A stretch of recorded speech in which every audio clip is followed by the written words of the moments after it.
Lideramos el camino de la opinión pública y buscamos que la cultura del debate alcance consensos y soluciones a los problemas de nuestro país.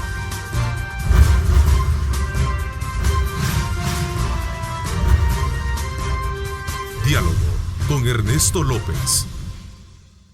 Esta mañana vamos desde luego a hacer un análisis sobre la necesidad que en el país se tenga un marco normador, regulador del tema hídrico, y para ello desde luego en concurrencia a lo que el presidente de la República anunció el fin de semana, como es la presentación de un proyecto de ley a la Asamblea Legislativa que busque precisamente crear un marco legal con esta naturaleza, de darles a ellos precisamente un plazo de 90 días para hacer las consultas pertinentes y lograr precisamente escuchar a todos los sectores involucrados para poder sacar una buena ley.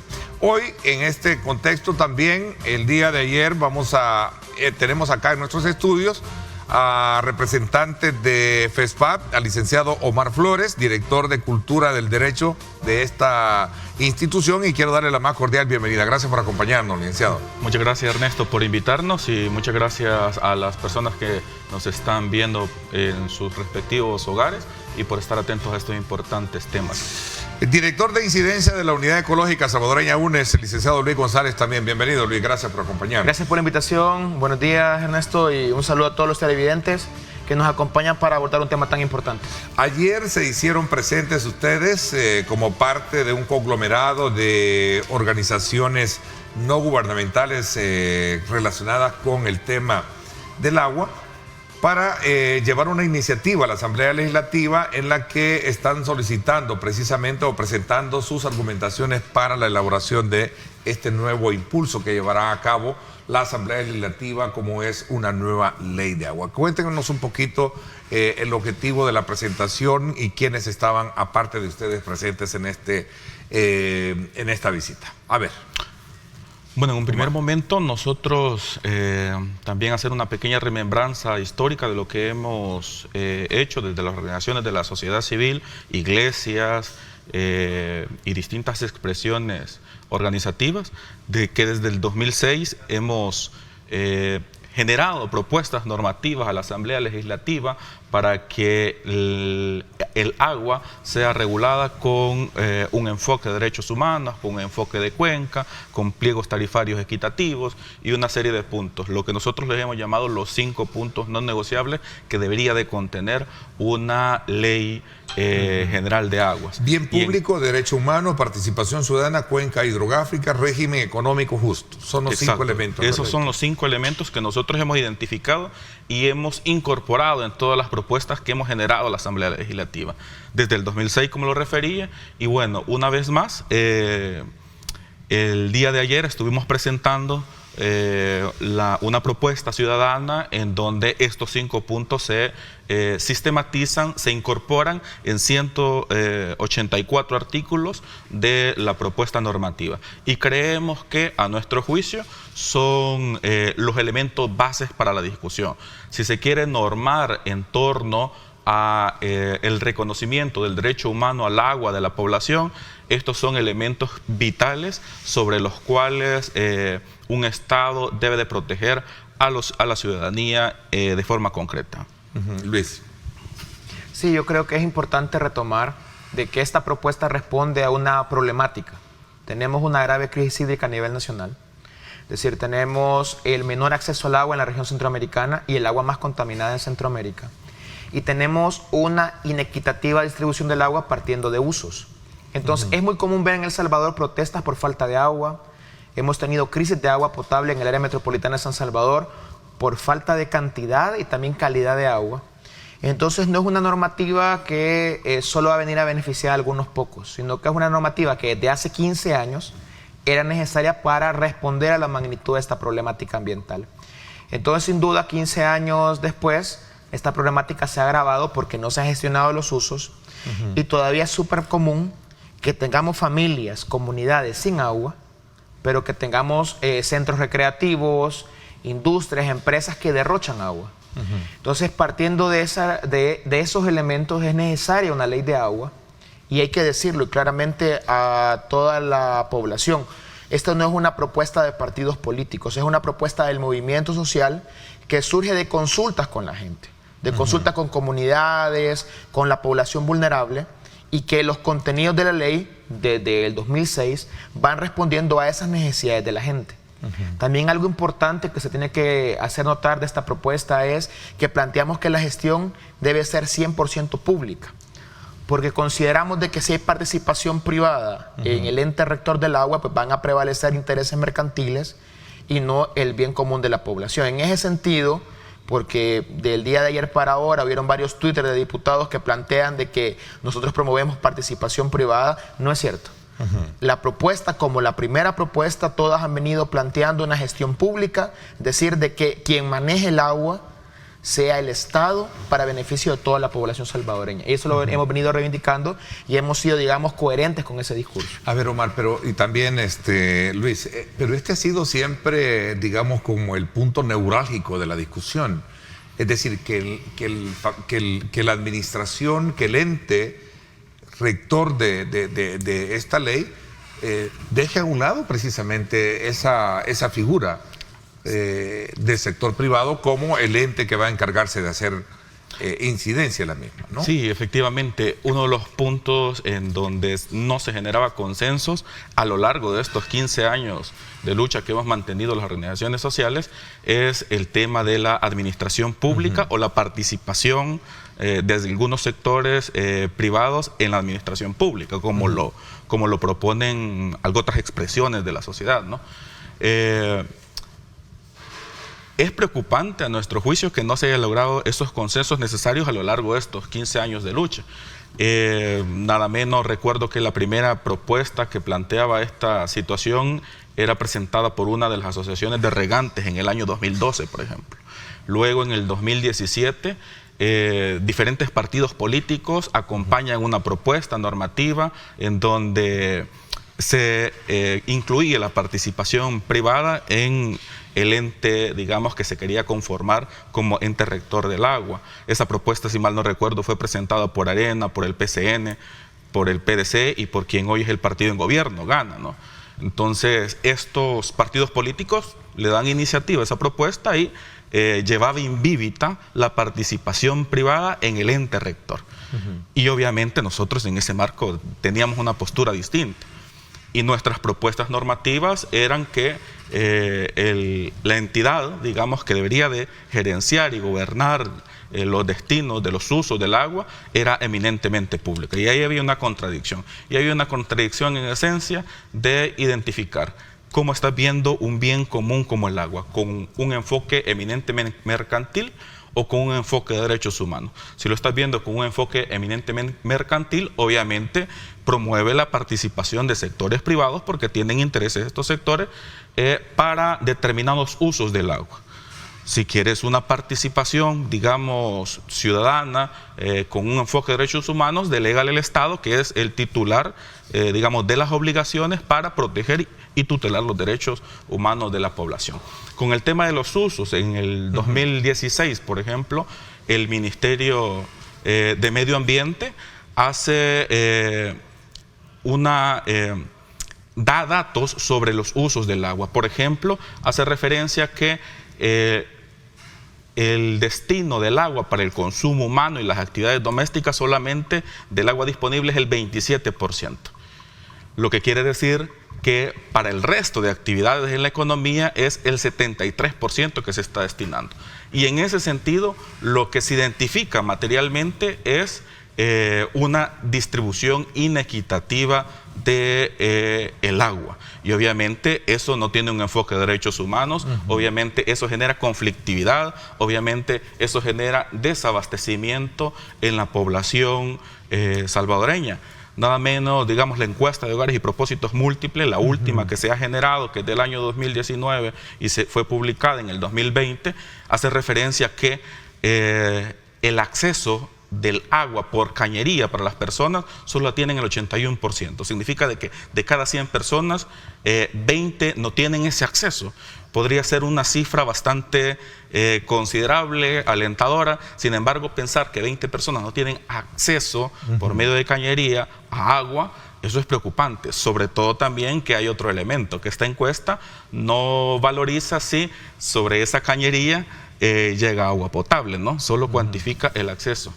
Y si eso lo incorporamos a la variable de la zona, si es por zona rural o por zona urbana, la zona rural existe mayor afectación, existe más personas que no tienen acceso a agua potable, supera el 30% de la población de los hogares que no tienen acceso a agua potable por cañería. Eso es preocupante, eso es lo que se debe de regular en una ley general de agua, que toda la población pueda tener acceso a un bien común y vital para todos los salvadoreños. A ver, la nueva configuración que tenemos hoy en la Asamblea Legislativa traza un método de trabajo que tiene que ver precisamente con arrancar con mesa limpia. Envía todo el esfuerzo de discusión que se había hecho con relación al tema del agua al archivo. Y dicen, vamos a trabajar, el gobierno anuncia un nuevo, proyecto, se somete, entiendo, este día. Sin embargo, el día de ayer, en el programa de radio, conversando con la diputada Dania González del partido Nuevas Ideas, decía lo siguiente. Voy a mostrárselos a ustedes para que lo tengamos de primera mano. Dice, en la discusión de la ley del agua, estamos dispuestos a escuchar a los sectores que representan a los salvadoreños, no a las organizaciones de fachada que dicen representar la población. Esta es una reacción que dio cuando le consulté precisamente sobre la presentación de esta iniciativa que ustedes habían hecho en horas de la mañana y que la acompañaron diputados del Partido Arena y del FMLN, no así, también Nuestro Tiempo, no así Nuevas Ideas. Y dijo precisamente lo que ya ustedes vieron ahí texteado. Yo comento que creo que es lamentable la postura de la diputada en el sentido de que sin conocer las organizaciones que estamos respaldando una propuesta, pues nos llame de fachadas. Es decir, tanto FESPAD como UNES tenemos más de 30 años de trabajo. Es decir, y hemos trabajado con todos los gobiernos, hemos trabajado en varios temas y sin duda para beneficio de la población. No son fachadas de ningún partido político. Y hay que decirlo también de que tenemos un fuerte trabajo en comunidades en beneficio del tema de derechos humanos y derechos ambientales de larga data. En ese sentido, otras organizaciones que son parte de los espacios que acompañamos, la Mesa Frente a la Minería, la Mesa Soberanía Alimentaria, la Alianza Nacional contra la Privatización del Agua, son organizaciones de derechos humanos, de iglesias comunitarias, nos acompaña la academia, entre estas la UCA, la UES. Entonces no somos organizaciones fachadas de nadie. Y yo creo que es importante que en vez de hacer un discurso falaz que cae en el error ad hominem, es decir, que descarta algo suponiendo que de donde viene es malo, debería leer el contenido. Es decir, incluso con lo que tú mencionas de que todas las propuestas las mandaron a archivo, en realidad es lamentable porque muchas de las propuestas que estaban presentadas en la Comisión de Ambiente y Cambio Climático también eran del movimiento social, del movimiento ambiental, y eran buenas propuestas. Y había avances, particularmente en el tema que hablábamos, en la parte neurálgica del ente, cómo iba a estar integrado. Y era un ente eminentemente ya público. Había un consenso sobre eso. Estaba conformado por 5 entes del Ejecutivo, Ministerio de Medio Ambiente, Ministerio de Agricultura, Economía y el Ministerio de Salud, y un presidente de la Autónoma puesto por el presidente de la República, 100% público, al menos en ese elemento. Consideramos que de los 111 artículos aprobados en la legislatura anterior, de los 5 puntos no negociables, habían 4 retomados, faltaba uno, que era todo el tema del régimen administrativo y financiero equitativo y justo. Pero no se alcanzó a llegar a ese punto. Entonces, sin decir de que todo era bueno, creo que era importante que los nuevos diputados leyeran el contenido y vieran qué era lo bueno y qué es lo malo. Pero descartar sin conocer creo que no es correcto. Igual varias propuestas que estaban ahí. Habían propuestas de ley de cambio climático, de prohibición de los agrotóxicos, ley de riego contra el riego por avioneta, entre otras propuestas que se descartan sin conocerlas. ¿Y qué es lo que es la consecuencia? Que tienen reuniones como la del jueves pasado, que duró 9 minutos porque no tenían nada en agenda para discutir. Entonces yo creo de que tenían que haberse tomado el tiempo para revisar lo que estaba ahí, en la Comisión de Ambiente como en otras comisiones, y partiendo de los contenidos, pues que ellos valoraran, que hicieran una discusión franca y vieran qué es de beneficio para la población y qué no. Pero yo creo que descartar sin conocer es un error, de igual manera que nos tachen de organizaciones de fachada cuando tenemos más de 30 años trabajando por el pueblo salvadoreño, reemplazando el trabajo que el Estado no alcanza a hacer. Las ONG surgen para hacer el trabajo que el Estado no alcanza a hacer en las comunidades, en los territorios, y que la población tiene necesidad. Es decir, trabajamos en una lógica de un enfoque de derecho. A ver, concatenando un poco la conversación y tomando como referencia lo que hablábamos ayer precisamente con Dania, yo creo que también habría que preguntarse por qué razón los partidos que en el pasado estuvieron teniendo mayoría en la Asamblea Legislativa, Arena, FMLN, ¿por qué en su momento no lograron hacer una aprobación de una ley de agua? De hecho, ella decía lo que ustedes están viendo en pantalla, la oposición tuvo 15 años para aprobarla y no lo hizo. Nosotros vamos a escuchar a estos sectores y vamos a estudiar la propuesta el tiempo que sea necesario, Omar. Sí, quisiera un poco acotar a la reflexión que se hacía con antelación. En principio, las organizaciones de la sociedad civil no tenemos iniciativa de ley. Lo que significa es que no podemos presentar una propuesta normativa si no es por medio de diputados electos. Okay. Y por lo tanto, en esa labor, nosotros hacemos gestiones con diputados y conversamos con todos los partidos políticos. ¿Con Nuevas Ideas lo hicieron? Incluso gestionamos que Nuevas Ideas pudiese suscribir y dar iniciativa de ley a nuestra propuesta. Se aproximaron las personas y los diputados que quisieron aproximarse. Todos nosotros los invitamos. Nosotros, yo creo que al igual que el agua, nosotros tampoco tenemos colores partidarios, ¿no? El agua es un bien de todos y debe de beneficiar a toda la población. Y obviamente en ese sentido, en esa labor, tenemos que conversar. Lo que nos preocupa a nosotros en determinado momento es que bajo esas afirmaciones se excluya una verdadera participación ciudadana. Hay aspiraciones a nivel mundial, por ejemplo, la Declaración de Río, en uno de los principios hace referencia a que los asuntos ambientales deben de ser tratados con todas las personas interesadas en el tema. Pero lo que están haciendo, digamos, a priori, sin conocer el texto, sin saber de nuestra historia y de nuestra participación en los procesos de transformación de esta sociedad, están preliminarmente haciendo juicios de valor. Y a nosotros nos parece preocupante. En ese sentido, lo que nosotros promovemos e invitamos a todos los partidos políticos es que puedan leer esta propuesta, podamos identificar los puntos que tenemos y podamos conversar al respecto. El proceso de formación de ley en la Asamblea Legislativa motiva a las comisiones a que puedan escuchar a expresiones organizativas para poder ir identificando esas opiniones que tienen las distintas expresiones organizativas. Es un mandato, es una obligación que deben de desarrollar. Y solo es parte de la voluntad política que debe hacer. El espíritu de trabajo de esta nueva asamblea, ahora con el dominio de Nuevas Ideas, es inmediatamente aprobar este tipo de leyes que en el pasado no se han aprobado. ¿Eso es algo positivo o lo ven ustedes como una especie de ligereza que puede provocar ciertos, digamos, sinsabores de las expectativas que hay que hacer con referente a este tema del agua, que sea de orden público, de uso, que tenga los componentes de los cuales hablaba Omar, precisamente presentados en esta iniciativa el día de ayer? Yo creo que es importante de que se le dé urgencia a ciertas propuestas de que en el pasado iban más lento. Pero creo que eso no es justificante para que no se analicen adecuadamente y no se dé participación en su elaboración. Y en ese sentido, vemos cómo con la ligereza que se aprobó la propuesta de ley de Bitcoin, pues hubieron muchas críticas, que está obligando a ciertos sectores que no están preparados para poder hacer ese tipo de trámites. Yo creo que igual con el tema del agua. Como dice Omar, ya la Declaración de Río de Janeiro de 1992 plantea que el tema ambiental debe ser con la participación de todos los sectores en el nivel que corresponda. Y acá la población, el tema del agua nos toca a todos y todas. Entonces, ¿qué va a pasar con las juntas de agua, por ejemplo? ¿Qué va a pasar con las municipalidades que brindan el servicio de agua a su población?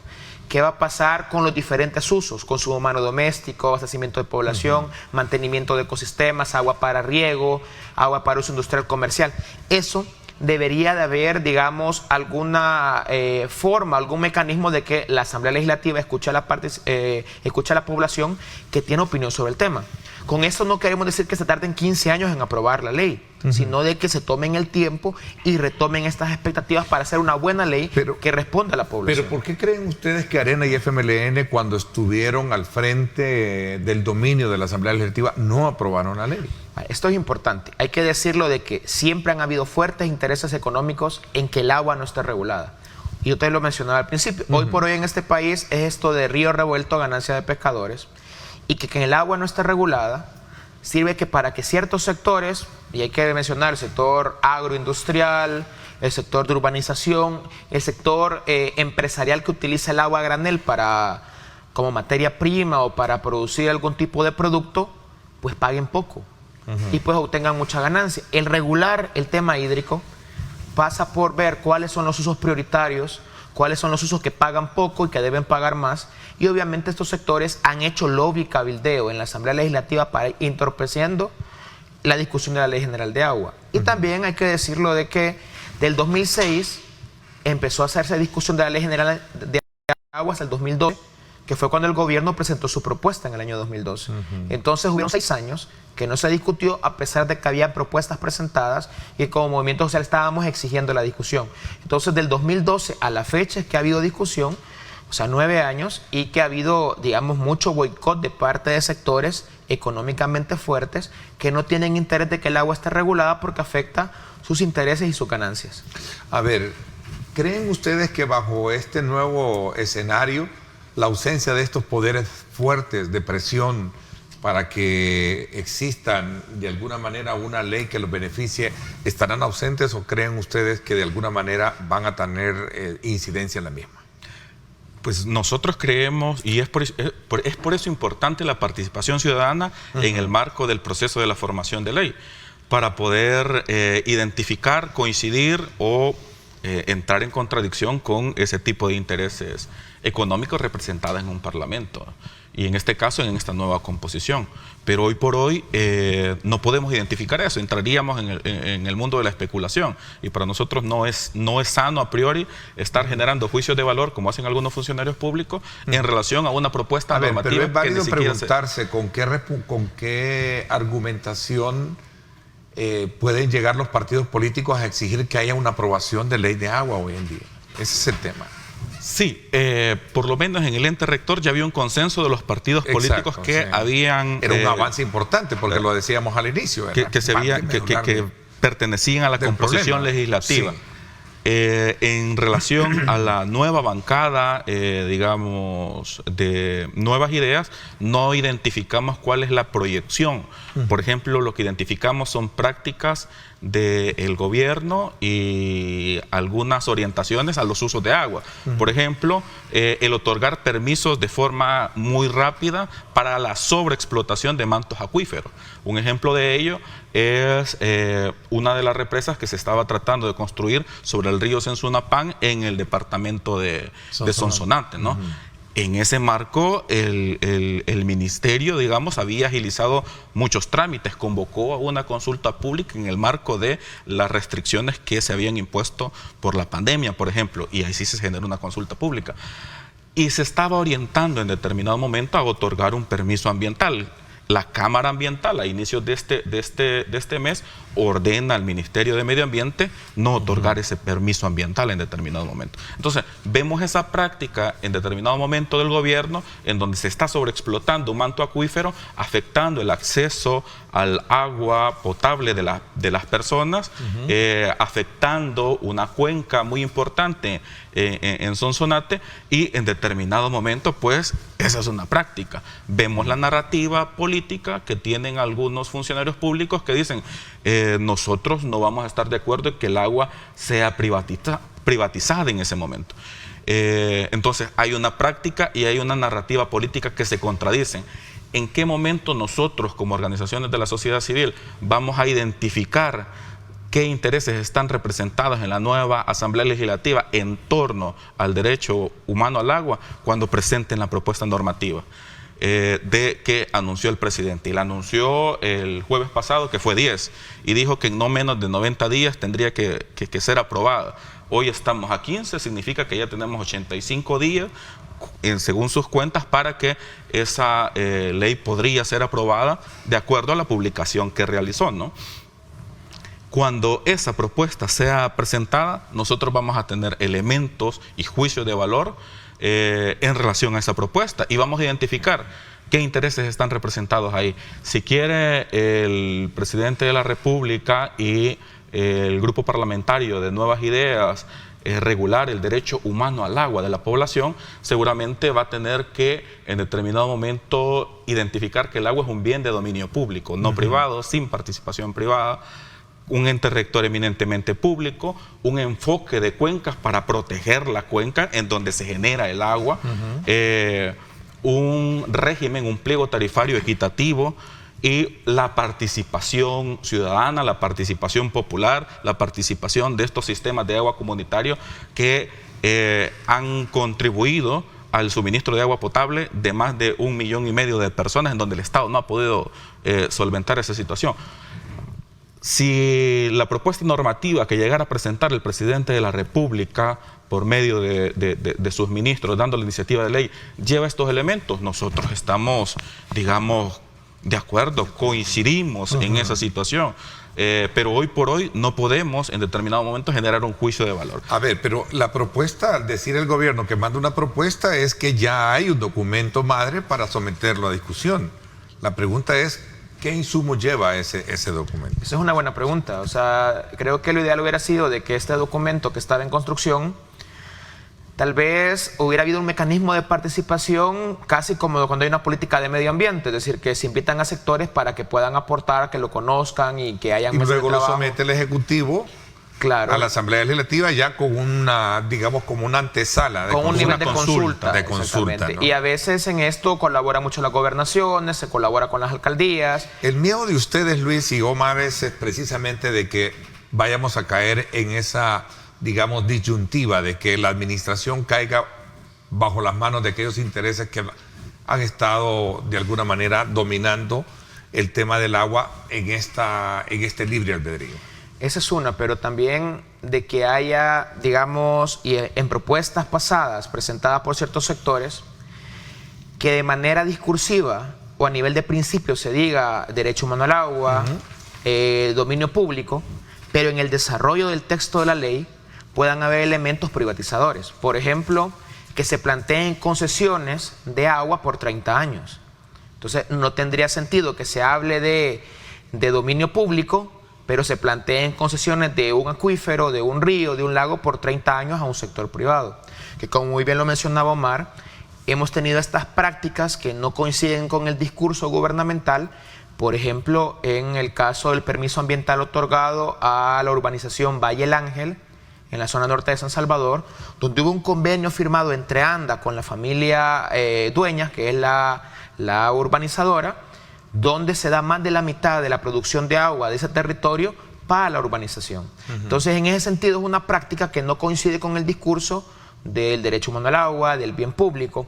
Entonces, nuestro temor es de que en la ley, porque no la conocemos, y que se pueda aprobar muy rápido, hayan ese tipo de elementos, donde tal vez se pueda plantear derecho humano al agua, bien público, pero en el desarrollo del texto de la ley hay elementos privatizadores. Por eso es que es importante el tema de la consulta, conocer el documento para poder hacer juicios de valor. Sin duda, si hay algún tipo de elemento que plantea alguna forma de privatización del agua, estamos en contra, porque afectaría los intereses de toda la familia salvadoreña. Bueno, voy a hacer una pausa comercial, regresamos un poco para seguir ultimando algunos detalles y preguntas que están formulando nuestro público a esta hora de la mañana. Estamos desde luego hoy en el análisis de esta propuesta que se va a presentar a la Asamblea Legislativa, que busca de alguna manera aprobar la ley de agua que ha venido con los últimos años siendo motivo de discusión, discordia y sobre todo debate intenso en la Asamblea Legislativa, pero al llegar el nuevo cuadro que tenemos hoy en día pues, de partidos políticos, estos de alguna manera limpiaron la mesa y vamos a comenzar de cero. Vamos a ver, vamos a hablar de eso cuando regresemos, son las 6:59. Vámonos con estas imágenes hasta el sector de Carretera Los Chorros. Usted ve al fondo precisamente cómo está la carga vehicular subiendo hacia Santa Tecla, para que usted tenga de primera mano cómo está la situación vehicular en esta zona. Gracias. Tenemos un sistema de lluvias. Tenga mucho cuidado y precaución cuando usted conduzca por las carreteras.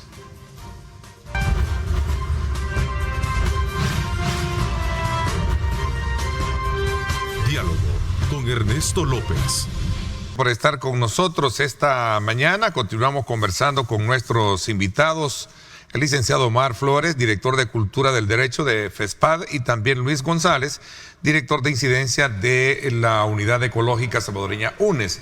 Hacemos una evaluación sobre esta nueva propuesta de ley de agua que presentaron organizaciones de la sociedad civil el día de ayer en la Asamblea Legislativa. Bueno, a propósito de todos estos años, son 15 años, decía el presidente de la República, de discusión sin resultados que se han tenido. Esperamos que se logre una nueva ley. De lo contrario, decía Gregorio Rosa Chávez, cardenal de la Iglesia Católica, decía, si la ley del agua no es como pensamos, la lucha debe continuar. Sí, efectivamente. Nosotros creemos que existe la necesidad de regular un bien común como es el agua por medio de una ley. Sin embargo, no estamos de acuerdo en cualquier ley. Nosotros creemos, como ya lo hemos reiterado en muchas oportunidades, lo hemos reiterado en gobiernos anteriores, lo hemos reiterado en composiciones legislativas anteriores, que si no existen estos 5 elementos que nosotros referimos, no es una ley que vaya a beneficiar a la población salvadoreña. Y obviamente la lucha debe de continuar, y lo hemos generado desde las organizaciones sociales. Si mal no recuerdo, después de que estos partidos políticos que mencioné con antelación presentaron una propuesta privatizadora que le llamamos, en donde el ente rector había participación privada, pues lo que nos quedó a las organizaciones de la sociedad es movilizarnos. Y bueno, nos movilizamos y detuvimos esa situación. De hecho, creó varios conatos de violencia. ¿Se recuerdan cuando lo que sucedió también con el rector de la Universidad de El Salvador, que hubo forcejeos, hubo problemas, ¿no?, de toda índole? Sí, es decir, efectivamente, yo creo que... Es decir, hay una expresión de rechazo, fuerte también de rechazo a lo que no se puede llegar a hacer bien. Exacto. En este tema. La incapacidad de generar consensos en determinado momento por parte de los gobernantes generan esos conatos de violencia, como ya fueron en la Asamblea Legislativa cuando se intentó privatizar el agua por medio de la ley que se estaba discutiendo en ese momento. Y en ese entonces estaba dominada precisamente por, en este caso, el Partido Arena. Tenía el grupo parlamentario mayoritario era Arena, el dominio lo tenía Arena. Sí, y obviamente, digamos, impulsó esta propuesta normativa, como ya lo referí, con todos los partidos tradicionales aliados a ellos en ese momento. En ese momento. Y lo preocupante hoy, a nuestro juicio, y son cosas que no dejan de tirar señales en determinado momento, ¿no? Es que quien acompañó esa propuesta normativa era Gana, por ejemplo, y hoy Gana es el partido en gobierno. Entonces, eso no deja de generar algún nivel de preocupación. ¿Por qué? Porque hubieron expresiones políticas que hoy son aliados de este gobierno, y es el partido en el gobierno en donde estaban a favor de la privatización en determinado momento. Eso no deja de generar algún nivel de inquietud. Pero obviamente... Bueno, la experiencia a nivel histórico nos ha demostrado que los partidos se mueven según los intereses que ellos dominan o que predominan de su época. Exacto, ¿no? Y solo lo vamos a concretizar. O sea, no es nada de extrañar, a eso me llegaba. Pues, exacto, y solo vamos igual, el PCN estaba muy aliado y hoy está también. Vamos a identificar esos intereses cuando ya se genera esa propuesta normativa anunciada por el presidente. Y ahí es donde vamos a tener posiciones coincidentes o posiciones disidentes en relación a esa propuesta normativa, ¿no? Sí, yo creo que es importante mencionar de que el tema del agua es tan sensible porque tiene que ver con la vida. O sea, nadie va a sobrevivir sin agua. Y en un país con tan poco acceso al agua y con el agua tan contaminada, la privatización del agua sería un gran negocio. Porque cualquier persona pagaría lo que sea por tener una botella con agua si padece sed. Y por eso es de que hay muchos intereses de sectores privados de que esto no se regule o ser ellos los que controlen el ente rector del agua. Y obviamente, como organización de la sociedad civil, estamos completamente en contra de que sectores privados sean los que decidan en el tema de agua. Y en eso coincidimos con el discurso gubernamental. Ahí lo que habría que ver es el contenido de la propuesta y cómo ésta responde a los 5 puntos no negociables que hemos planteado para que sea de beneficio para la población. De nuevo, yo creo de que en todos los niveles de las políticas públicas debería haber la mayor participación ciudadana y que estos puedan de alguna manera vincularse a la gestión del bien hídrico y eso viene del manejo de las cuencas. En ese sentido, a veces uno puede pensar de que el agua nace del chorro. Y otro elemento que planteamos en esto es la gestión eficiente de las cuencas o gestión sustentable. Y aquí hay que ver el tema de la tala, la contaminación de los ríos, ver las fuentes de agua, cómo se están protegiendo. Y en ese sentido también hay que mencionarlo, nos preocupa que a nivel gubernamental se están impulsando varios proyectos que tienen un fuerte impacto ambiental y que pueden degradar las fuentes de agua. Y debería ser una preocupación gubernamental el proteger las cuencas en la lógica de garantizar agua de calidad y en cantidad suficiente para una vida digna de la población. Ahora, mientras nosotros estamos acá, y lo decía yo ayer de manera muy analógica a Dagoberto Gutiérrez, muchas familias hoy en día están precisamente con la escasez del agua. ¿Una ley va a venir a cumplir las expectativas de distribución y abastecimiento? Una ley lo que va a... Y hablemos de calidad también. Ok, una ley lo que va a hacer es generar obligaciones claras al Estado, que es el obligado de proteger y regular el derecho humano al agua. Y obviamente el Estado debería en determinado momento generar políticas públicas, generar planes para proteger cuencas, como ya lo refería Luis. Nada menos, digamos, diferentes investigaciones que ha hecho la Mesa Nacional frente a la minería metálica, ha hecho referencia que en el oriente del país más de una decena de ríos están siendo contaminados aún por lo que fue una explotación minera en el pasado, ya que hoy está prohibido. Pero ¿qué está haciendo el Estado en relación a esto en este momento? Nada. ¿Significa qué? Una ley lo que busca es generar obligaciones al ente obligado, obligaciones claras para que en determinado momento dé cumplimiento y pueda proteger esas cuencas. Podríamos obtener en este momento agua potable suficiente y de calidad para la población de la zona oriental. En este momento, estos ríos, en esta investigación que hace la Mesa Nacional frente a la minería metálica, seguramente no. Pero ¿qué es lo que va a hacer el Estado al respecto? Y por eso es importante una ley. El texto por sí o per se no va por decreto a promover el derecho humano al agua. Quien lo debe de promover y el ente obligado es el Estado. Si no, preguntémonos cuál es la función del Estado en una sociedad. Si no es la persona humana como el origen y el fin de su actividad, ¿no? Entonces, por ende, el Estado es el ente responsable de satisfacer ese derecho, de forma concreta el agua. A ver, este es otro de los elementos claves en toda la discusión y es precisamente la conservación o preservación de toda la cuenca. Tenemos uno de los principales abastecedores de agua, tenemos el caso del río Lempa. Sí, ¿no? ¿Y qué se está haciendo alrededor de todo? Y esa es la gran pregunta que muchos se hacen. Bueno, ¿qué calidad de agua? ¿Qué cantidad de agua? ¿Verdad? ¿Y cómo es la distribución del agua que tenemos hoy en día? Mira, estamos en una situación grave. El índice de calidad de agua del 2019 plantea que de los 121 puntos de muestreo para determinar la calidad de agua del país, todos tienen nivel de contaminación. O sea, no tenemos fuentes superficiales de agua que no tengan algún nivel de contaminación. Y según el índice, que es información oficial del Ministerio de Medio Ambiente, ¿cuánta de esta agua se puede utilizar para potabilizar por métodos convencionales? Es decir, hirviéndola o clorándola para consumo humano doméstico. Y te dice que es el 0%. Es decir, hirviendo el agua, clorando el agua a nivel nacional, continúa contaminada y no es apta para consumo humano. Sin embargo, es el agua que consumimos.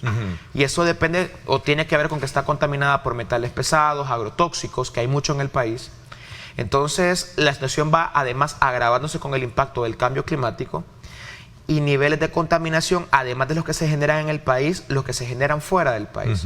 Un ejemplo de esto es la minería metálica que se produce o se puede producir en las cuencas transfronterizas con Guatemala y Honduras, que son parte del río Lempa.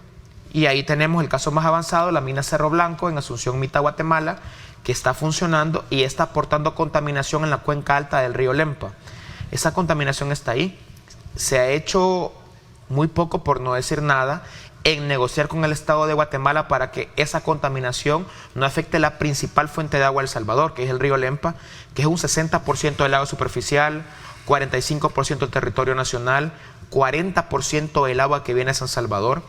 Entonces, el tema del trabajo en las cuencas, porque no hayan nuevas fábricas con toxafeno, con que no hayan nuevos casos como Sitio del Niño, porque no hayan talas irresponsables ilegales, es muy poco. Y eso se ha agravado todavía más con la pandemia, porque el Estado se ha volcado a atender la pandemia, que no es malo, pero esto ha hecho de que se atienda a otros sectores a los cuales tiene que, digamos, estar trabajando, y pasan estos hechos que deben sin duda tomarse con la celeridad que implica, con la amenaza que tienen, y creo que ahí el llamado es que el Estado se articule con todos los sectores, con las municipalidades, con la población, con las juntas de agua, con las cooperativas, para poder articular un plan de rescate ambiental y de restauración de los ecosistemas, un poco para poder responder a la magnitud de la crisis.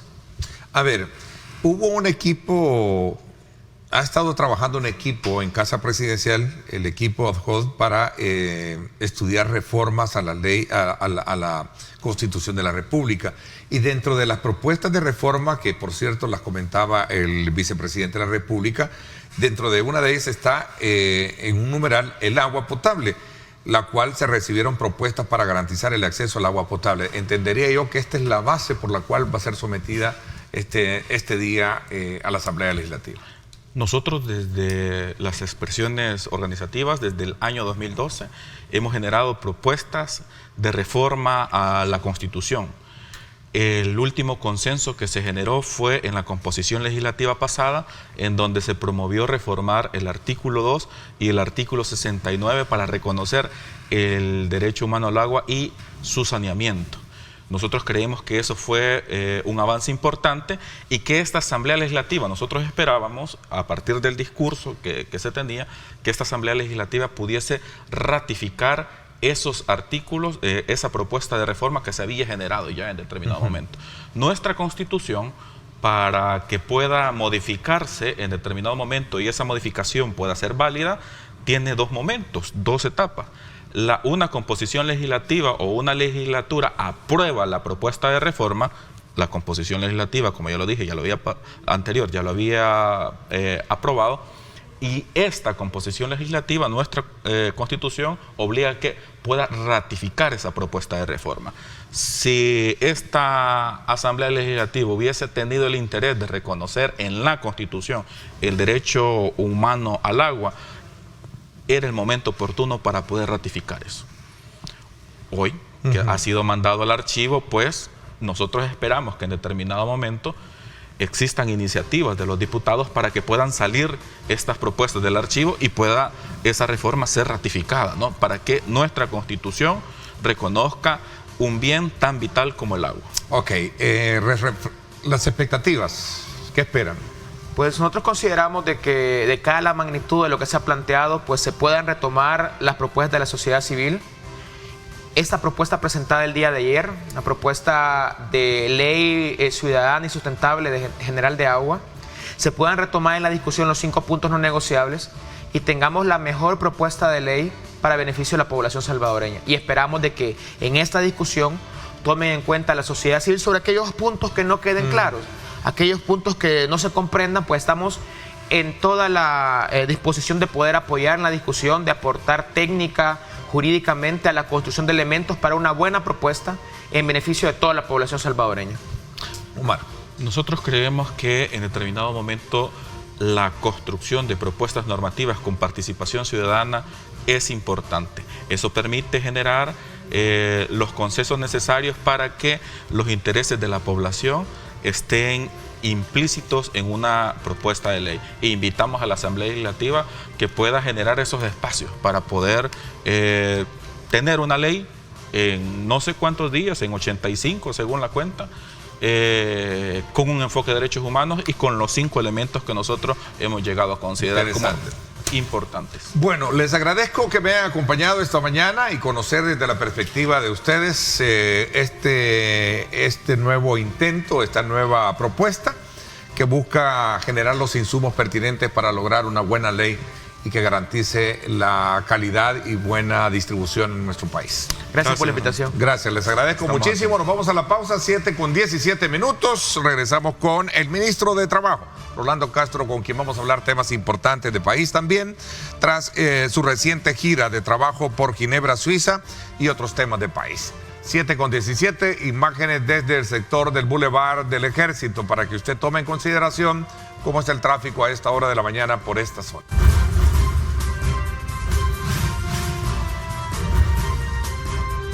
Diálogo con Ernesto López. Bueno, gracias nuevamente por estar con nosotros. Queremos desde luego, como siempre, agradecer de ustedes la fiel sintonía a nuestro programa y a la vez invitarlo a que participe enviándonos sus comentarios y sus preguntas a través de nuestras cuentas en redes sociales. Te quiero darle la más cordial bienvenida, desde luego, al ministro de Trabajo, Rolando Castro, esta mañana, que nos acompaña también para hacer una valoración de país sobre temas importantes y sobre todo también tras su reciente gira de trabajo por Ginebra, Suiza. Gracias, ministro, por acompañarnos. Bienvenido. Siempre un privilegio, Neto, compartir contigo estas cámaras. Gracias. Gracias. Antes también quiero decirle a usted que puede proteger el esfuerzo de muchos años con una póliza de seguro convincente. Contrate su seguro contra incendios con Seguros del Pacífico, una empresa con más de 35 años en el mercado que respaldan su compromiso con los salvadoreños. Para mayor información, llame al 2283-0800. Bueno, ministro, cuéntenos un poco, quizás antes de poder entrar a hablar de temas de país también, me gustaría que habláramos sobre esta reciente gira de trabajo por Ginebra, Suiza. Sé que hay una serie de temas que fueron tratados, pero que de alguna manera también surgen las grandes preguntas si en el país estamos, desde luego, cumpliendo con todas las expectativas y reglamentos que establece el Organismo Internacional de Trabajo. Sí, 3 aspectos elementales. Número 1 era ir a reunirnos con las altas autoridades de OIT para definir. Hay una queja de la ANEP interpuesta porque en las reuniones tripartitas o en los consejos tripartitos no se ha tomado en cuenta a Javier Simán, y es una queja que ha planteado ante OIT diciendo, bueno, ANEP y especialmente al señor Javier Simán no se le atiende y por eso tenemos una denuncia interpuesta a nivel internacional. Fui a hablar con las autoridades, con el señor Reider, director ejecutivo de OIT, en fin, con las altas autoridades de OIT, y fui a explicar fundamentalmente cómo está funcionando el órgano tripartito en El Salvador, que por excelencia lo que estamos haciendo es democratizando aún más los órganos tripartitos, porque te puedo poner el ejemplo de INSAFOR, ahí los funcionarios que tienen que ser electos cada 2 años, tenían 15 años de estar ahí y nadie los tocaba, nadie se movía. Más bien habían cuotas de intereses empresariales o de grupos empresariales en función de las instituciones del Estado. Entonces lo que estamos haciendo es desburocratizando eso.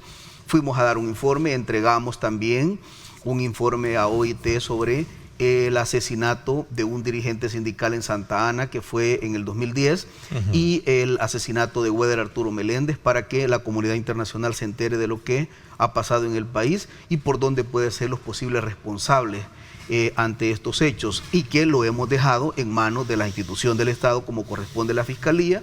No obstante, el Ministerio de Trabajo ha entregado algún nivel de información producto de los expedientes tomados. Eso, en primer lugar, era el tema de OIT. En segundo lugar, era ver cómo tocábamos puertas para hacer gestión de cooperación internacional. Y gracias a Dios, pero muy exitosa la gira en esta parte. Y un tercer elemento que también nos encomendó el presidente, era que como en ese momento estaba reciente la situación de la Sala de lo Constitucional, de la ex sala y del ex fiscal, pues hablamos con las altas autoridades, gracias a Dios, de la ONU. Nos reunimos con el más alto nivel de la ONU y explicamos la situación que estaba pasando. Así que fundamentalmente estos 3 aspectos fueron por los que fuimos a Ginebra, y fue una gira muy exitosa. ¿Quedaron ellos satisfechos de las argumentaciones relacionadas con este debate intenso sobre el supuesto violación de convenios laborales en el país? Sí, lo que pasa es que yo lo que he hecho es que está la información de ANEP, que ANEP ha buscado una correlación internacional con los empleadores a nivel de la región, a nivel fuera de la región, y está la versión del gobierno. Y también está la versión de los trabajadores, que es el órgano tripartito, y los trabajadores han dicho ante OIT, mire, lo que ANEP está diciendo es falso totalmente. Pero bueno, sostiene que el país viola los convenios, particularmente los convenios 87, 98 y 144. Sí, por el que ha denunciado ANEP es por el 144, que es el órgano tripartito. Sobre los otros no hay ningún tipo de denuncia. Pero lo que yo concluí con ello es que les dije, envíen una misión de contactos ustedes. Porque aquí tienen la versión de A, de B y de C, incluso la nuestra que es del gobierno, y podemos decir que todo está bien, pero la mejor manera es que ustedes envíen una misión de contactos, y en eso hemos quedado con OIT, a solicitud del gobierno de la República, va a enviar una misión de contactos a El Salvador. A ver, a propósito, hablando de Naciones Unidas, lo vi comentar sobre la resolución que hizo el organismo en el caso de don Enrique Ray, del empresario, ¿no?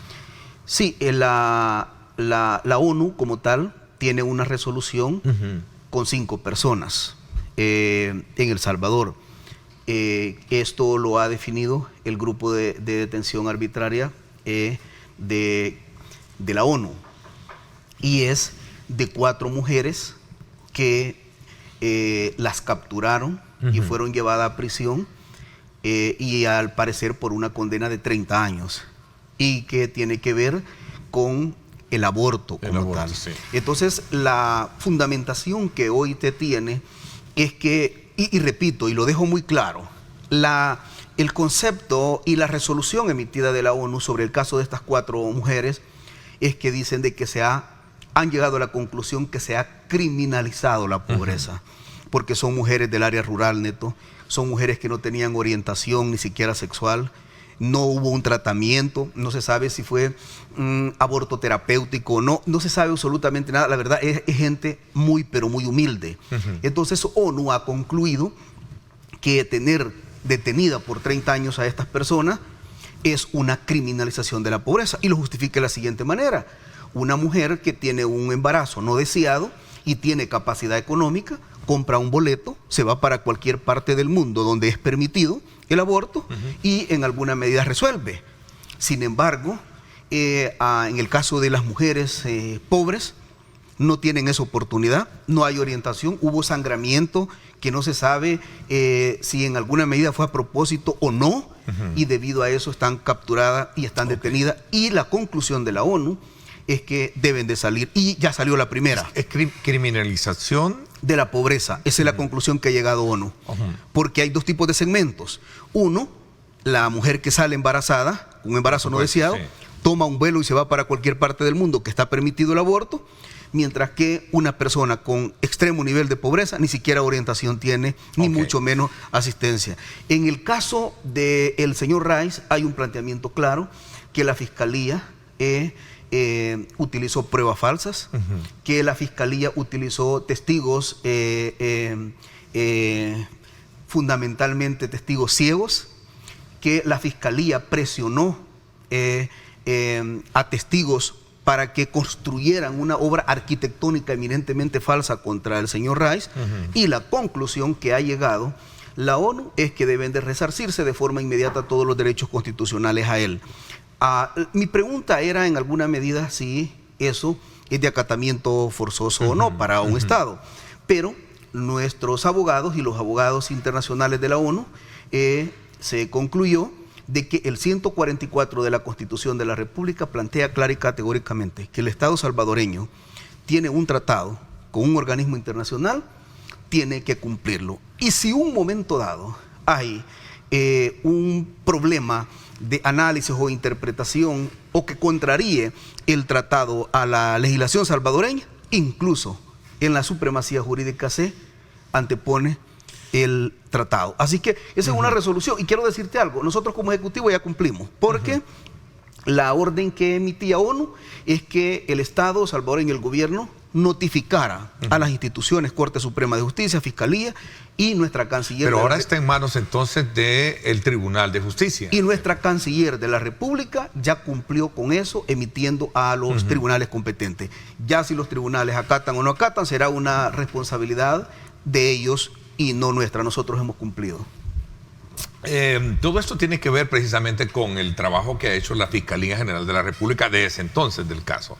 Sí, lo que pasa es que, mira, esto quizás ya retrotrayéndonos al país, todo el mundo sabe que el exfiscal Douglas Meléndez, bueno, yo en un momento dado acá en tus cámaras dije que Douglas Meléndez casi que era una sucursal de Molsa, era un hombre que trabajaba para Fito Salume y que Fito Salume le decía a quienes apartar de este proceso, especialmente el tema de las competencias. Mira, yo ni siquiera conozco a las personas que de allá de Santa Ana de Metapán han salido hoy por hoy, que el órgano judicial los resolvió favorable para ellos. Fue otra obra arquitectónica, simple y sencillamente porque el señor Salume, para quedarse con el poderío y la concentración prácticamente hegemónica de acá, ha tratado de apartar, y Douglas Meléndez se prestó mucho a eso, y Douglas Meléndez en este país tiene que enfrentar la justicia salvadoreña tarde o temprano. Ok, vamos a ver esto. No sé cómo logramos entremezclar estos temas con lo que estábamos hablando de su gira, precisamente porque en ese contexto de su reunión que también sostuvo con funcionarios de Naciones Unidas. Por eso es que yo un poco hilvané el tema. Voy a hacer una pausa, me la están pidiendo. Cuando regresamos a hablar un poco también de otros temas del país, pero sin duda alguna me parece interesante conocer más detalles de esta reunión, donde incluso estuvo con la alta comisionada de Naciones Unidas para los Derechos Humanos, entre otros funcionarios. Hablamos de esto cuando regresemos, 7:31. Ahí están imágenes desde la avenida Jerusalén para que usted conozca el tráfico también por esta importante zona. Tome en consideración si piensa desplazarse o buscar vías alternas por estas imágenes.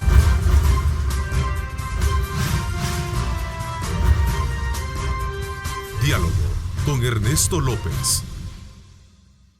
Estar con nosotros. A propósito, ministro, en el contexto de la detención del exalcalde Ernesto Mason y que fue enviado a prisión preventiva, muchas reacciones ha causado precisamente unas declaraciones que usted emitiera el día de ayer, donde lanza una advertencia a los jueces que en su momento pretendieran favorecer a Mason, y dijo usted textualmente: como ministro de Trabajo estoy bien de lleno revisando cada uno de esos procesos, y aquel juez o jueza que no se apegue a la ley y quiera favorecerlo, allá lo vamos a estar esperando en el Departamento de Investigación Judicial.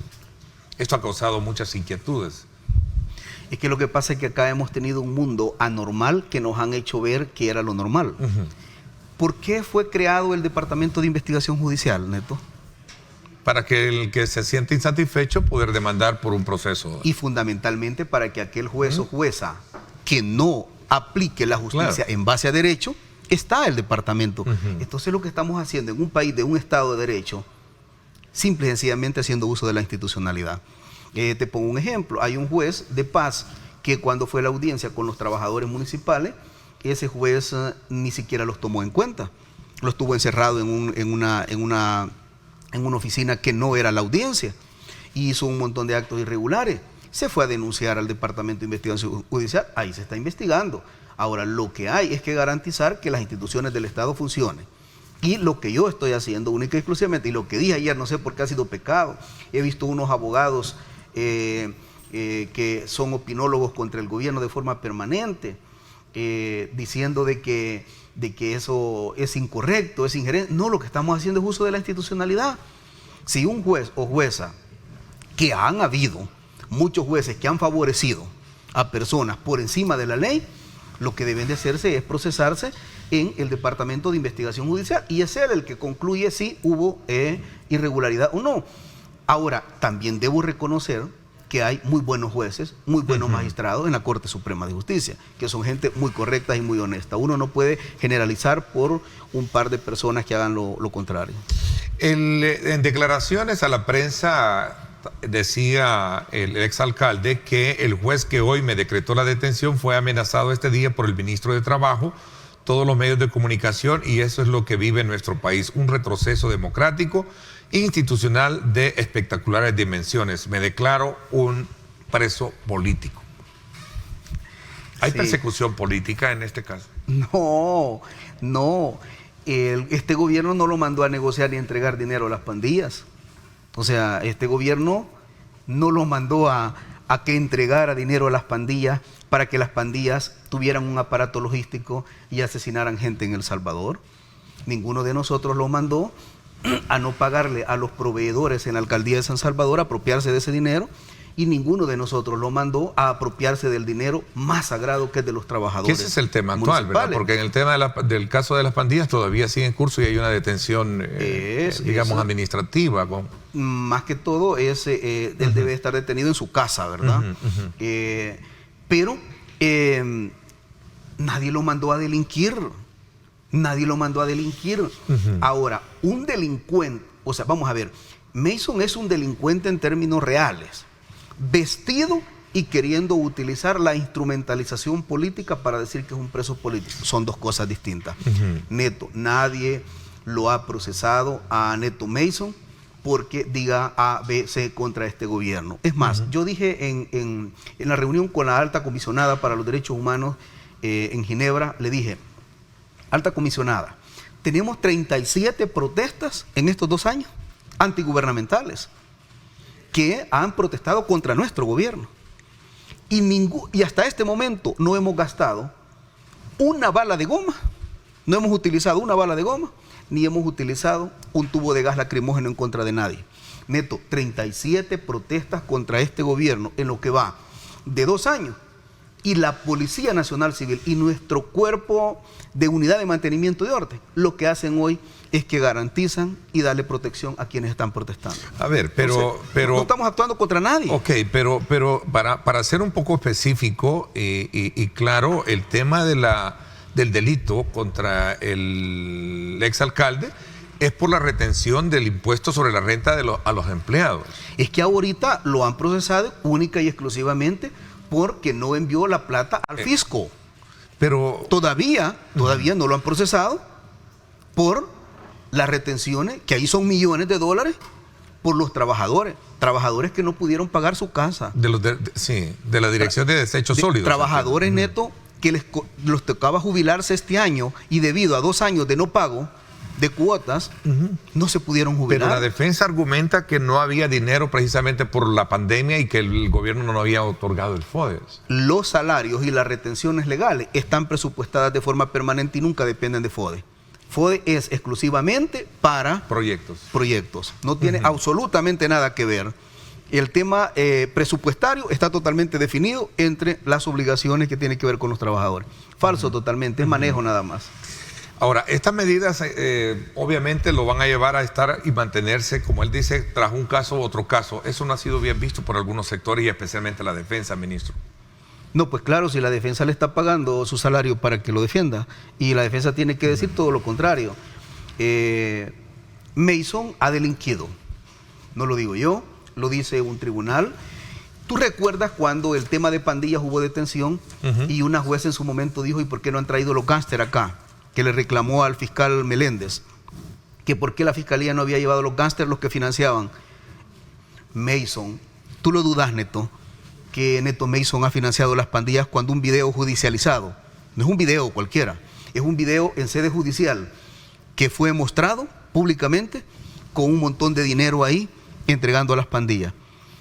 ¿Tú tenés alguna duda de que Neto Mason malversó la plata de los trabajadores municipales y que no le pagó las cuotas, cuando documentos incluso he traído acá? No es una persona que ha delinquido. Tiene que entregar cuentas con la justicia, simple y sencillamente porque delinquió, porque ocupó el erario público para otras cosas. La verdad es que él, al igual que mucha gente, consideró que este Estado salvadoreño iba a seguir secuestrado por los mismos de siempre. Tener un fiscal general de la República que nunca lo quiso procesar. El exfiscal anterior lo que hizo, que se fue contra el pobre tesorero, un cargo de 3er nivel para proteger a Mason. Pero días antes había procesado al representante legal de la empresa Simán, ¿tú te recuerdas? Y cuando él salió en declaraciones dijo de que estaba demandando y que había procesado al representante legal de la empresa. ¿Quién es el representante legal de la alcaldía de San Salvador en ese momento? Neto Mason. Hizo una excepción, se fue con el tesorero. Y es más, el exfiscal anterior, cuando procesó a Mason y a el grupo de políticos contra las pandillas, tú recuerdas que él mismo, la misma fiscalía, pidió medidas alternas a la detención, ¿Qué era lo que quería? Procesarlos a todos en libertad. Al final, perder el caso en la instancia de sentencia, y ya cualquier otro fiscal que viniera no lo iba a poder procesar, porque no se puede procesar 2 veces por el mismo caso. Lo que estaba generando el fiscal anterior era impunidad institucionalizada. Acá mucha gente que se ha apropiado del erario público se ha considerado que ha tenido todo el andamiaje de este país controlado, a tal grado que no, esto ya cambió, es un nuevo escenario. Y hoy toda persona que delinque tiene que aplicarse el peso de la ley, no importa del partido político que sea. Si alguien ocupó el erario público y es corrupto de cualquier gobierno y de cualquier partido político que sea, el peso de la ley le tiene que caer de forma pareja, sin exclusión ni selectividad. Ok, aprovecho a hablar de otros temas, ministro. Voy a la pausa y regresamos. La Comisión de Economía de la Asamblea Legislativa emite dictámenes para poder continuar con el trabajo no presencial. Es otro de los temas que quiero aprovechar, conversar con usted esta mañana. Vamos a la pausa y regresamos con más. Que hizo reciente a Ginebra, Suiza. Antes de hablar sobre el tema de la migración, del programa de migración laboral y también de otros aspectos relacionados con el trabajo no presencial, que son temas que tengo en agenda, ministro, aprovechando su presencia, también no puedo pasar por alto uno de los acuerdos importantes que en esta gira tuvo y que tiene que ver, ojo, con esta buena noticia para la juventud sobre este programa de empleabilidad, este convenio, perdón, de empleabilidad juvenil. Y también del contrato de aprendizaje. Cuéntenos un poquito de eso. Vamos a ver, toda empresa en este país, por lo general, va a contratar al muchacho de 18 años y lo primero que pide es experiencia.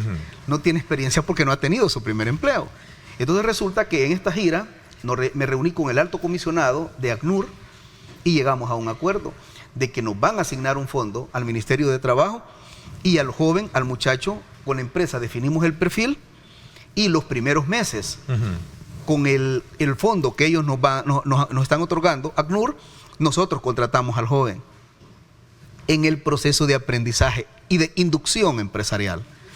Nosotros le pagamos el salario, primer mes, segundo mes, tercer mes, y posteriormente, cuando ya está inducido, está capacitado el joven, entonces ya entra y ya queda absorbido por parte de la empresa. Porque aquel término del muchacho de 18 años, yo quiero experiencia si no ha tenido su primer trabajo. Así que logramos un fondo y te informo, Neto, que la otra semana estaremos firmando con ACNUR El Salvador ya la carta de entendimiento para respaldar a todos estos muchachos. Y lo vamos a desarrollar en los 14 departamentos de nuestro país. Estoy muy contento con ello porque vamos a garantizar condiciones de seguridad laboral a toda esta gente que en alguna medida es un segmento que ha estado muy excluido por las políticas públicas. Bueno, y un elemento importante es el acceso de muchos jóvenes que andan buscando hoy en día tener participación en una, digamos, en una empresa, etcétera, por lo que sea. Incluso cuando hablan de aprendizaje, que creo que eso es lo que hay que normar hoy en día. Es lastimoso encontrar a muchos jóvenes que no tienen la experiencia y que el primer requisito que le ponen en un trabajo es que tenga experiencia. ¿Y cómo va a tener experiencia si nunca le han dado la oportunidad? ¿Y cuál es el problema? Que el estudio que nosotros tenemos, que hay muchos jóvenes que logra con gran esfuerzo sacar su bachillerato, Neto, y de ahí sus padres ya no pueden seguirle dando estudio. A este muchacho nosotros lo ubicamos, vamos con el proceso de aprendizaje y de inducción empresarial, ya queda contratado y ese muchacho ya tiene para autofinanciarse su universidad y seguir preparándose académicamente. Vieras que muy importante esto, así que la otra semana con ACNUR El Salvador estaremos firmando la carta de entendimiento para desarrollar ya este proyecto. ¿El apoyo es también con un fondo especial? Exacto. ACNUR nos va a otorgar un fondo financiero para que nosotros como Ministerio de Trabajo le paguemos el salario inicial a estas personas en el proceso de capacitación, de formación y de inducción. Y posteriormente el convenio también que vamos a hacer con la empresa, nosotros le pagamos los primeros salarios y posteriormente la empresa ya queda contratada a esa persona de forma permanente. Aprovechando la miscelánea de temas esta mañana, ministro, aquí preguntan que por qué no se ha hecho énfasis, así como se están aprobando leyes en la Asamblea Legislativa, ¿por qué no se han hecho énfasis para tocar el tema de las pensiones? Usted como ministro de Trabajo debería de liderar, dice acá, un proyecto que verdaderamente le dé esperanza a los salvadoreños, pregunto. Sí. Este es un tema interesante. Sí, primero tenemos una legislación en materia laboral totalmente desfasada, Neto. Ya estoy reuniéndome con la Comisión de Trabajo y juntos con la Comisión de Trabajo vamos a regular en materia de Código de Trabajo y además la LOF, porque resulta que en este país un empleador a ti te despide y te tiene que pagar $3,000 de indemnización. Pero resulta que viene el ministerio y lo trata de obligar que cumpla con la ley. No la cumple y resulta que el ministerio viene y lo sanciona y le pone la multa más grande, 5714. El empleador, entre pagarte a ti $3,000 de indemnización y pagar 5714, paga los 5714. Entonces le estamos dando ya diente a la formación de ley, eso. Y número 2, el tema previsional no lo vamos a dejar pasar. En este gobierno del presidente Bukele, una de las herencias más grandes y uno de los legados históricos que va a dejar es la construcción de un sistema previsional en El Salvador que sea justo y que sea digno. Hoy por hoy tenemos un sistema de pensiones que es un insulto a la dignidad humana y fue visto desde el enfoque eminentemente mercantil y empresarial y no desde el enfoque eminentemente previsional, que es lo que contempla la última parte cíclica de vida del ser humano, de tener garantizada una protección social.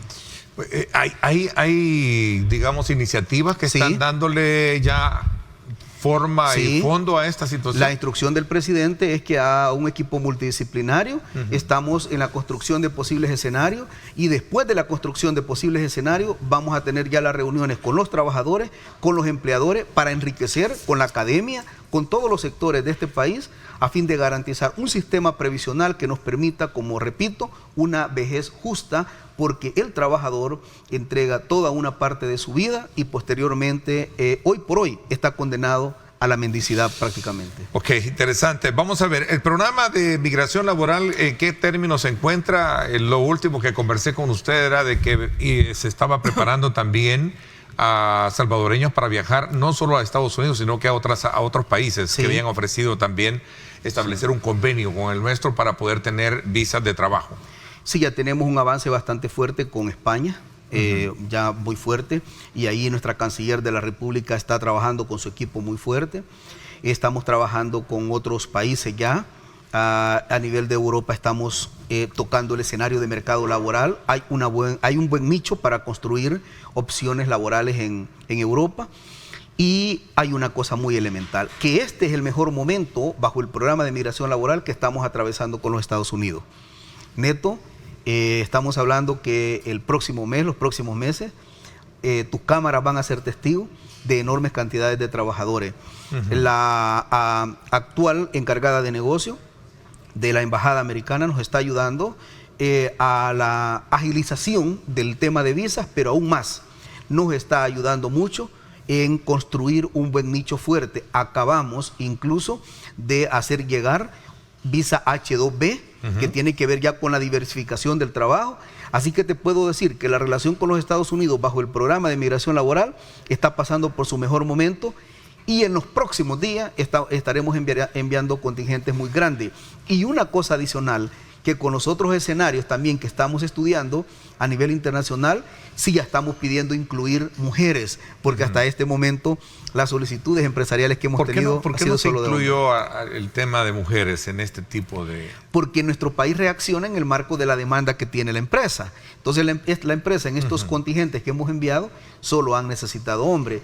Hemos buscado otros nichos para explorar y gracias a Dios hoy sí ya estamos haciendo unos análisis para ver si en un buen porcentaje también enviamos mujeres, y estamos hablando que tus cámaras van a ser testigos en los próximos meses de estos envíos de contingente a diferentes partes del mundo. Ahora, este programa tiene su consistencia y digamos su viabilidad a partir de los gobiernos o las empresas, como en algún momento lo estamos viendo, incluso la reciente visita que ha hecho o que está haciendo la responsable de USAID en el país, decía ayer de que lo que buscan también es generar tema de empleo en el país con inversiones, lo dijo Kamala Harris en Guatemala. No, yo acá de forma pública quiero agradecer todo el acompañamiento que USAID nos está dando, un acompañamiento gigante. Quiero agradecer acá públicamente también el apoyo de Palladium que nos está dando, muy fuerte, y estamos hablando que la actual embajada en nuestro país nos está apoyando muy fuerte. Y este es el momento, como repito, más fuerte de la relación entre Estados Unidos y en El Salvador bajo el programa de migración laboral. Estamos trabajando fuerte. Yo en los próximos días estoy ya solicitando una reunión con la encargada de negocios y Dios mediante vamos a salir adelante con este proyecto, porque todos tenemos en común evitar una migración que sea irregular y no ordenada. Y por eso hemos construido la opción del programa de migración laboral, que de forma ordenada, segura, tomando un avión, es la mejor manera que nuestros compatriotas pueden viajar a cualquier parte del mundo. Ministro, ¿vamos hasta diciembre todavía con el tema de la ley presencial?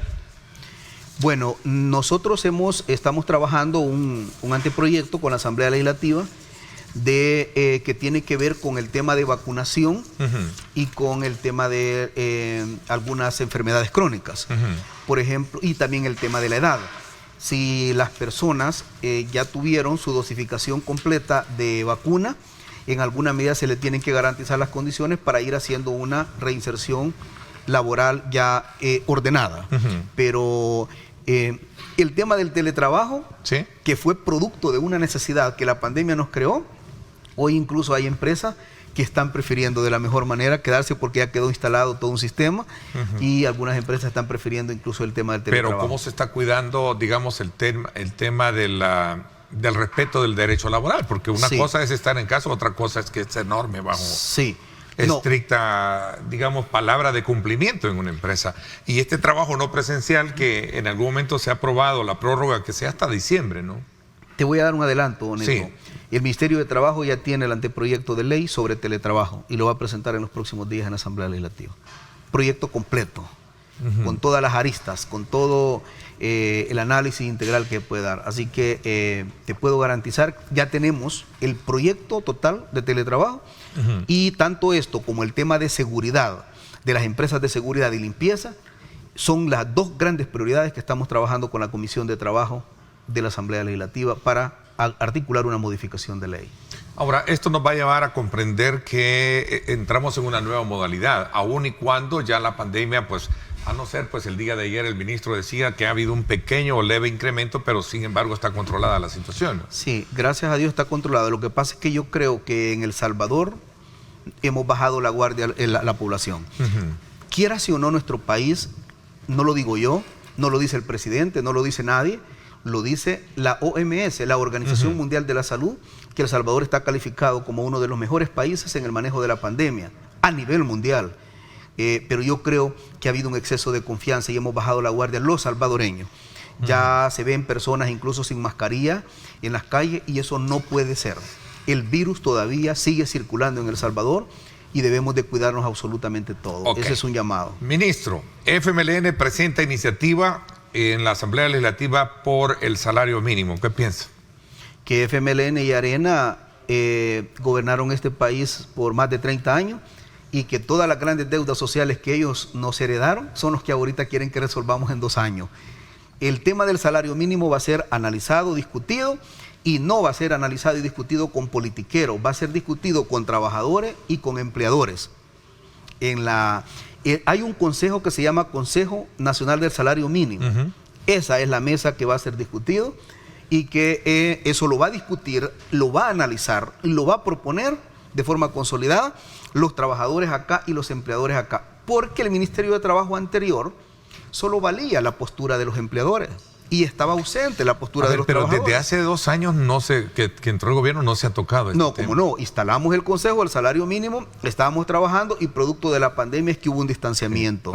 Pero fue la pandemia entonces que no logró... Siguen funcionando los consejos y vuelvo y repito, el salario mínimo no va a ser discutido de forma politiquera ni populista por nadie, sino que va a ser analizada con los trabajadores y con los empleadores. Porque entiendo que la ley lo establece que cada 3 años debe revisarse. Debe de haber una revisión. Y por cierto, la ley dice revisión. O sea, hasta eso. Lo que pasa es que la ley nunca fue diseñada en la Asamblea Legislativa. Nosotros hoy que revisamos todo en materia laboral, la legislación, Neto, te garantizo que nunca fue trabajada en la Asamblea Legislativa. Ahí solo llegaban a ratificar.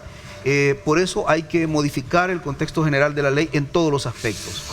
Ministro, gracias por haberme acompañado y por habernos dado el resultado interesante de su visita, especialmente cuando se logró establecer un acuerdo con ACNUR relacionado con la empleabilidad juvenil. Me parece que es interesante destacar y resaltar noticias positivas para el país y especialmente para la juventud que necesita empleo. Gracias por haberme acompañado. Bendiciones al pueblo salvadoreño y siempre compartir contigo es muy placentero y tenemos una cita pendiente. Claro, así será. Bueno, gracias a usted, les agradecemos el que nos hayan acompañado. Como siempre, recuerden lo más importante, amar a Dios sobre todas las cosas. Lideramos el camino de la opinión pública y buscamos que la cultura del debate alcance consensos y soluciones a los problemas de nuestro país.